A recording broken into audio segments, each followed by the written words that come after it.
The archaeologists have discovered innumerable things hidden beneath this planet. From artifacts to remains of entire dynasties, they have found a diverse collection of things.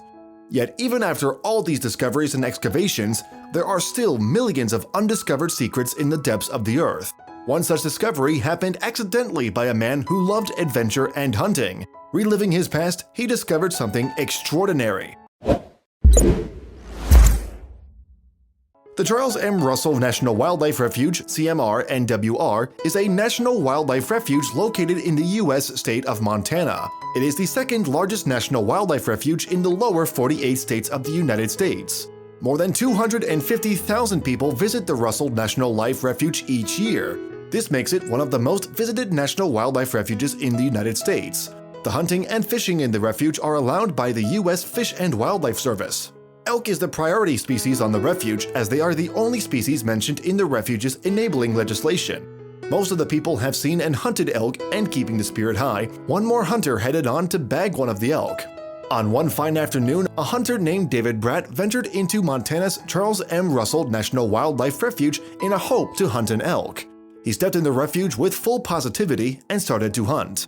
Unlucky David could not find any elk that day, hence was disheartened. He wanted to brag about his courage in front of his family, but he assumed the place was full of elk and he could not bag any of the elk. When David was all in despair, he saw two people going through the same situation as his. He lifted his confidence and began his search once again. He was adamant about bagging an elk. David thought of asking for a little help. Till the time he made up his mind and stood up, the people wandering here and there were out of his sight. He then decided to give up on the idea of hunting down an elk. David Bratt recalled how his father, who was a renowned hunter, used to have an exact idea where he could find animals. His father was called the shooter by many people, and David wanted to be like his father. Bratt compared himself to his dad and thought himself to be a loser. He pitied himself for not being able to keep up with the good name of his dad. He walked so that he could overcome his anxiety. The comparison he made was not even rational. The way he thought about himself led him to nowhere and would invoke an inferiority complex in him. He rejects the fact that everyone has got different personalities and continued walking. While walking, David's eyes caught a breathtaking sight. Crystal clear blue water reflected the rays from its surface. Moist land with trees around and silence prevailed there helped David to escape the chaos. He could recall his old childhood days. Seeing the moist land, David could remember his childhood days where he used to create a castle out of the sand with his beloved sister. They used to have a competition of castle making, which David used to win all the time. To relive his childhood, he started feeling the soil like he used to do back in his childhood. The only difference he could feel was the time. Other than that, the feelings were still the same. As he started digging the soil, he smelled something rotten. He could barely take that foul smell and stepped back in order to inhale some fresh air. He was all perplexed and wanted to know what is that rotten substance. David thought that place to be so lonesome and assumed that there could be a hidden dead body. He searched nearby so that he could find the hidden body. To his dismay, he was not able to get even a clue regarding it. He called off his search and believed that the producer of the foul smell must be aquatic life, such as fish. He did not carry on further and thought about going back to the place where he first tried to create a sandcastle on the soil. David went back to the place and started making a dumpling kind of structure holding the soil between the space of his hands. He made 3 dumpling structures already and was about to make another. For making the 4th structure, David cupped his hands with soil and started rubbing the soil so that all the lumps could be softened. While doing so, David felt something hard inside the soil. He again pressed the soil, but the lump was still there. David discovered that in between the soil lumps was a piece of bone. He analyzed the bone and concluded that it belonged to an animal and not to human, which made him sigh. The bone could not preserve itself over time. He kept aside the bone and continued with his castle making. He dug the soil and for the second time, he felt stick-like structures, but this time it was beneath the soil. He dug and dug deeper and he found more bones hidden inside the layer of the moist soil. On uncovering, he spotted something, which he believed was petrified wood. On having a closer look, David realized that it was not the wood, but bones. He assumed that it was probably just some dead elk or a bighorn sheep that called the refuge home. David was not confident enough while making this statement, hence, he thought of taking external help for the matter. David reached out to both wildlife services and the paleontology department of a local museum before reaching out to some unlikely experts for help. David was enriched with knowledge of bones, but this case was somewhat different for him. Hence, he sought external help. David's children loved dinosaurs. They read many books and comics that included dinosaurs in it. Taking this as an advantage, David made his children join him and help him in digging the soil furthermore. David tried convincing his children by saying that they would get an opportunity to see a dinosaur if they joined him. Both the boys agreed to his father and prepared themselves for the upcoming adversities.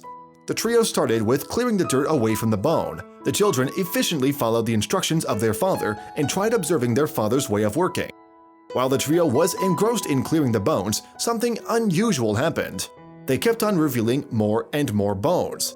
The night sky stretched, but the trio could not succeed in getting a whole lot of bones out. After making sure the site was kept a secret, they headed back home. On uncovering the bones, it was the size that baffled David. He exclaimed, "It's about the size of a cow." Bones were massive, which made it tough to keep the site a secret. The question that arises was why David wanted to hide the site or keep it a secret. It was because rare fossils are valuable and can attract robbers who are in search of big money. In order to keep the fossils safe, the site has to be a secret. 100 million years ago, the entire region was one giant mud pit on the bottom of an inland sea. That meant the creature, despite being found in the middle of Montana, was likely aquatic. Scientists, while studying the fossil, initially suspected the bone belonged to a Mosasaurus. A Mosasaurus is a giant predatory creature that resembled a lizard mixed with a whale. But what came up proved scientists wrong. After their first failure, their next best guess was a plesiosaur. A plesiosaur is similar to the mythical Loch Ness monster. For the second time, scientists had to face failure since the bones did not seem to match up. Scientists started dissolving the rocks so that they could find more bones. The dirt was washed away and delicately, the bones were being recovered. Astonished scientists unearthed something unusual. Finally, the team was able to fetch something really big. That was a dinosaur skull. Unlike traditionally shaped cranium, the skull was more like a big cat or an alligator. They also found an unusually large tail wrapped along the mass of bones. So, the external help demanded more helping hands. For detailed analysis, the bones were sent to scientists at the University of Alaska in Fairbanks. At first, they too claimed the skeleton to be a plesiosaur, but after a deep study and analysis, they marked the difference. Scientists claim that plesiosaurs are known for their serpentine long necks, and the skeleton they presented lacked this feature. The scientists concluded that the fossil belonged to something undiscovered and deadly. After studying the fossil in detail, scientists concluded that it belonged to an Elasmosaurus. Elasmosaurus is a variant of plesiosaur. The only difference between the two is the neck. Elasmosaurus's neck consists of fewer vertebrae than an average plesiosaur's. The discovery of this species led scientists to search more and collect more data about the species. Before the discovery of this fossil, the existence of Elasmosaur was only an assumption.